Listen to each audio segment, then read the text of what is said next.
नमस्कार दोस्तों, मैं राजीव शुक्ला कृषि विश्वविद्यालय पन्नगर से एक बार फिर आपका स्वागत करता हूं अपने YouTube चैनल एग्रीकल्चर क्लासेस पन्नगर में। जो ज्ञान और समृद्धि जो जिसको मतलब शार्ट फॉर्म में गैस फाउंडेशन बोलते हैं, ज्ञान और समृद्धि फाउंडेशन द्वारा समर्थित है। और एक बार फिर आपका स्वागत करते हैं। हम अभी BSc AG सेकेंड ईयर के एक course principle and practices of natural farming पर चर्चा कर रहे हैं। और इस चर्चा में हमने इससे पहले 4 वीडियोज डाल चुका हूँ। ये सेकेंड चैप्टर है, नेचुरल फार्मिंग का सेकेंड चैप्टर है, जिसमें हमें चर्चा करनी थी। हिस्टोरिकल की तो नहीं करनी थी, हमने एडिशनल जोड़ दिया है। Historical perspective, principle, concept, scope and importance. तो हमने कॉन्सेप्ट की बात कर ली है, प्रिंसिपल की बात कर ली है, फीचर की बात कर ली है। अब हमारा उस चैप्टर का लास्ट सब हेडिंग है scope and importance of natural farming. तो आज हम इस वीडियो में चर्चा करेंगे कि नेचुरल फार्मिंग का इंडिया में क्या स्कोप है और क्या इम्पॉर्टेंस है। आज हम उस पर चर्चा करेंगे। तो हम बहुत ज़्यादा टाइम नहीं लेंगे, हम अपना चर्चा शुरू करते हैं। लेकिन चर्चा डिटेल में शुरू करने से पहले हम आपसे अनुरोध करेंगे कि हमारे वीडियो को लाइक, शेयर, सब्सक्राइब करना ना भूलें और सजेशन ज़रूर दें। हम और क्या अच्छा आपको बता सकते हैं या कुछ पूछना हो तो आप हमारे कमेंट बॉक्स में जा कर के हमसे क्वेश्चन पूछ सकते हैं, उसका हम आपको जवाब देंगे। या और कोई चीज़ आपकी डिमांड हो तो आप ज़रूर से ज़रूर हमें बताएं, जिससे कि हम और अच्छे तरीके से आपके समझ अपने वीडियो ला सके। तो चलिए हम चर्चा करते हैं। आज का हमारे चर्चा का विषय है scope and importance of natural farming. तो जैसा कि आपको पता है, स्कोप में जैसा कि आपको पता है कि ह्यूज पोटेंशियल है इंडिया में नेचुरल फार्मिंग के लिए। क्यों है? क्योंकि India is having diverse agro climatic reason, agro ecological region.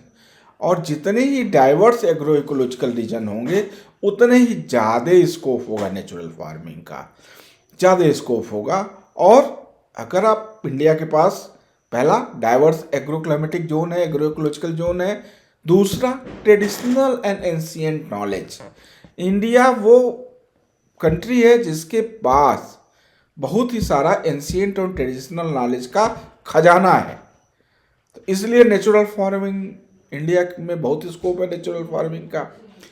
तीसरा, इंडिया की जो पॉपुलेशन डिमांड है, पॉपुलेशन बढ़ती जा रही है, उनकी फूड डिमांड बढ़ती जा रही है। और फूड डिमांड को केमिकल से हम फुलफिल करते करते हम बहुत सारी चीज़ों से हमें समस्याएं खड़ी हो रही हैं, जो कि जिसमें सस्टेनेबल एग्रीकल्चर एक मेजर प्रॉब्लम है कि हमें सस्टेनेबल एग्रीकल्चर पे जाना है। तो 3 ये मेजर चीज़ है जो नेचुरल फार्मिंग का ह्यूज पोटेंशियल इंडिया में क्रिएट करती हैं। अब आगे 1 बाय 1 डिस्कस करते हैं कि नेचुरल फार्मिंग ऑफर करती है, एक रास्ता बनाती है जो फार्मिंग की कास्ट, दुगनी इनकम, हमारे प्रधानमंत्री आदरणीय प्रधानमंत्री मोदी जी का नारा 2022 तक फार्मर की दुगनी इनकम। तो कहाँ से आएगी? जब तक कास्ट नहीं कम, बाजार से कोई चीज़ खरीद के लाएंगे तो आपकी कास्ट बढ़ेगी। तो दुगनी इनकम तक कब आपको मिल सकती है? जब आप अपने घर का या अपना लोकल मटेरियल यूज करें। तो दुगनी इनकम में रोल प्ले कर सकती है। सॉइल हेल्थ में तो रोल प्ले ही कर सकती है, क्योंकि सारे ऑर्गेनिक्स यूज किए जा रहे हैं। और लॉन्ग टर्म फूड सिक्योरिटी को भी रोल प्ले करते हैं। अब आप देखिए इतिहास, ऐसा माना जाता है कि कृषि का इतिहास 10,000 साल पुराना है और केमिकल एग्रीकल्चर का इतिहास 200 साल पुराना है। 200 साल पुराने विधा से हम आज बहुत ही सारी समस्याओं में घिर गए हैं। और 10,000 से लेके और 200 साल तक हमारा long term sustainable food security रहा है। अन्न के बिना कभी कोई नहीं मरा है। तो नेचुरल फार्मिंग वो पाथवे आपको ऑफर करती है। अब 1 बाय 1 देखते हैं कि नेचुरल फार्मिंग का स्कोप में क्या है। कि natural farming is suitable for Indian condition.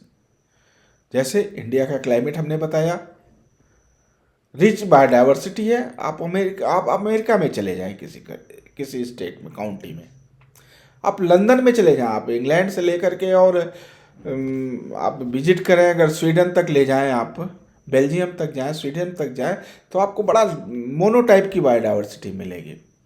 But in case of India आपको हर किलोमीटर में अलग टाइप की हर अलग टाइप की पेड़ पौधे का जमावड़ा मिलेगा। तो रिच इन बायोडाइवर्सिटी है। इंडिजिनस कैटल, हमारे पास कैटल की बड़ी इंडिजिनस ब्रीड है और जो वर्ल्ड वाइड बड़ी मतलब रिकग्नाइज है। तो हम कह ही रहे हैं इंडिजिनस कैटल का यूज कर करके जो है हम नेचुरल फार्मिंग में जाते। तो हमारे पास सारी सुविधाएं जो नेचुरल फार्मिंग की है या कंडीशंस जो नेचुरल फार्मिंग की है वो इंडियन कंडीशन को सूट करती है। ये स्कोप है नेचुरल फार्मिंग का।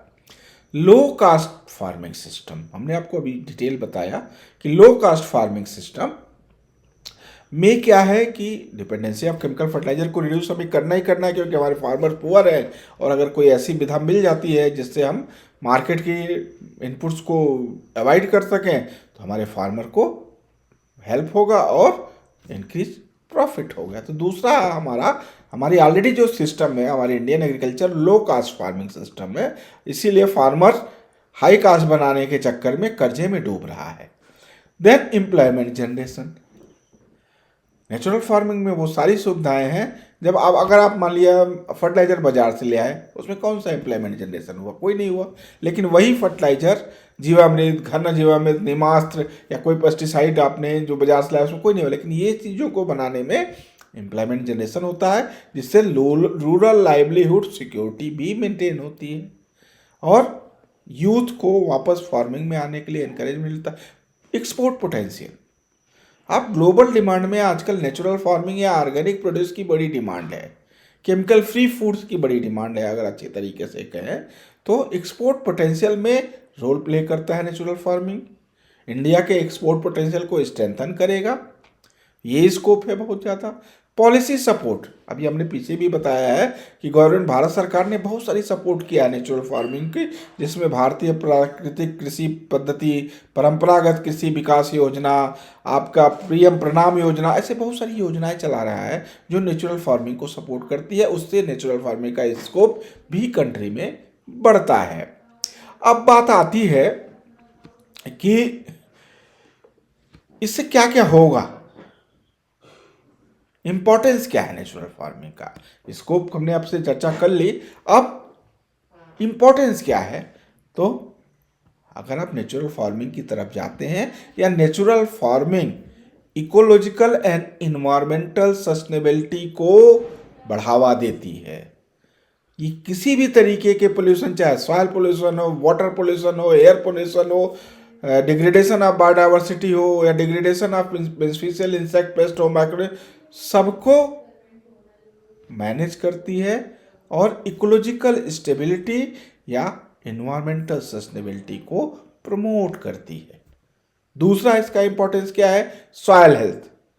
आपको एक बड़ा ह्यू एंड क्राई बचा हुआ है। आपको पता है एक चीज, carbon trading, carbon in air is very dangerous but carbon is soil is very beneficial. और नेचुरल फार्मिंग में हम ज़्यादा से ज़्यादा कार्बन सॉइल में डिपॉजिट करने की कोशिश कर रहे हैं, ऑर्गेनिक मैटर बिल्डअप कोशिश करने की कोशिश कर रहे हैं, जो फाइनली जा कर के सॉइल डिग्रेडेशन और इरोजन को चेक कर रही है, प्लांट ग्रोथ प्रमोट कर रही है। तो सॉइल स्टोरेशन में रोल प्ले कर रही है नेचुरल फार्मिंग। अब बात आती है इंपॉर्टेंस में, देखिए बहुत सारे इंपॉर्टेंस है। वाटर कंजर्वेशन, हमने बताया आप मल्चिंग अगर यूज करते हैं, वाफ्सा यूज करते हैं, तो वाटर लॉस जो आपके सिस्टम में होगा वो कम होगा। अगर वाटर लॉस कम होगा तो आपका irrigation, number of frequency of irrigation कम होगी, फ्रीक्वेंसी ऑफ इरिगेशन कम होगी तो आपकी वाटर सेविंग कम होगी। और वाटर सेविंग के साथ साथ वाटर कंजर्वेशन कैसे होगा, हमने अपने पिछले वीडियो में आपको बताया है कि वो कैसे हो सकता है। तो वाटर कंजर्वेशन में भी रोल प्ले करता है हमारा नेचुरल फार्मिंग। तो इसके बाद फूड, हम जो फूड आज मॉडर्न फार्मिंग की तरफ से यूज कर रहे हैं वो फूड आपकी हेल्दी किसी भी एंगल से नहीं कही जा सकती है, न्यूट्रिशियस नहीं कही जा सकती है, क्योंकि हम एक ही तरीके का फर्टिलाइजर यूज कर रहे हैं, मोस्टली रिलाई कर रहे हैं एनपीके फर्टिलाइजर, बैलेंस फर्टिलाइजेशन की भी नहीं हम यूज कर रहे हैं। तो हेल्दी एंड न्यूट्रिशनस फूड भी प्रोवाइड करती है नेचुरल फार्मिंग से, जिसकी वजह से हमारा ह्यूमन हेल्थ को भी प्रमोट करती है, ह्यूमन को स्वस्थ रखती है।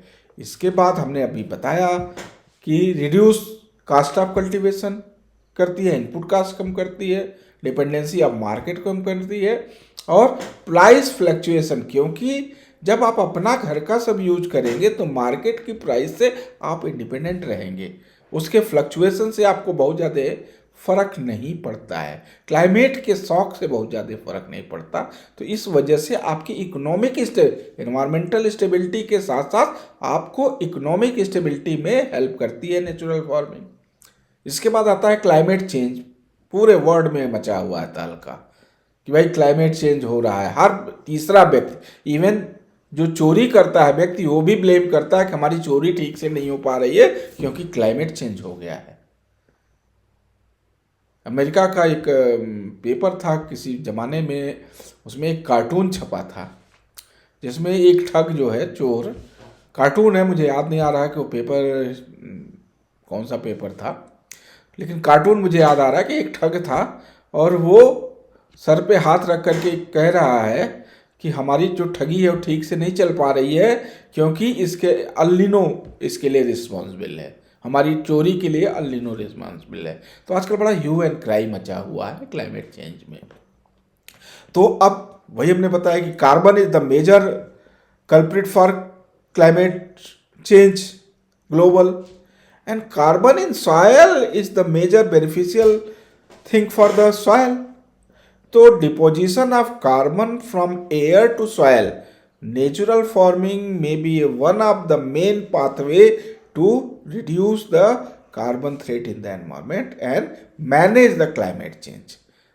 दूसरा, once you are going for natural farming, definitely suppose for example green house gas emission, अगर आप नाइट्रोजनस फर्टिलाइजर यूज कर रहे हो तो अमोनिया वोलेटिलाइजेशन से ग्रीन हाउस गैस हो रही है, लेकिन अगर आप नाइट्रोजनस फर्टिलाइजर यूज नहीं कर रहे, प्रोटीनस फर्टिलाइजर यूज कर रहे हो तो green house gas emission manage होगी, कम होगी। तो इस तरीके से नेचुरल फार्मिंग क्लाइमेट चेंज पे भी रोल प्ले करता है। और इस तरीके से हमारा आज चैप्टर नंबर 2 कंप्लीट हुआ, principle and practices of natural farming का। आपको वीडियो अच्छा लगा हो तो लाइक शेयर सब्सक्राइब करना ना भूलें, और कमेंट बॉक्स में जरूर बताएं अगर आपको कोई क्वेश्चन है इससे संबंधित। हमने पिछले 5 वीडियोस में जो भी हमने आपको बताया है इससे संबंधित अगर आपके दिमाग में कोई भी क्वेश्चन, कोई भी क्वेरी है तो आप मुझे कमेंट बॉक्स में जाकर के बता सकते हैं, आपको तुरंत रिप्लाई दूंगा मैं, तुरंत। तो चलिए मिलते हैं फिर अपने नए चैप्टर के साथ अपने अगले वीडियो में, तब तक के लिए नमस्कार।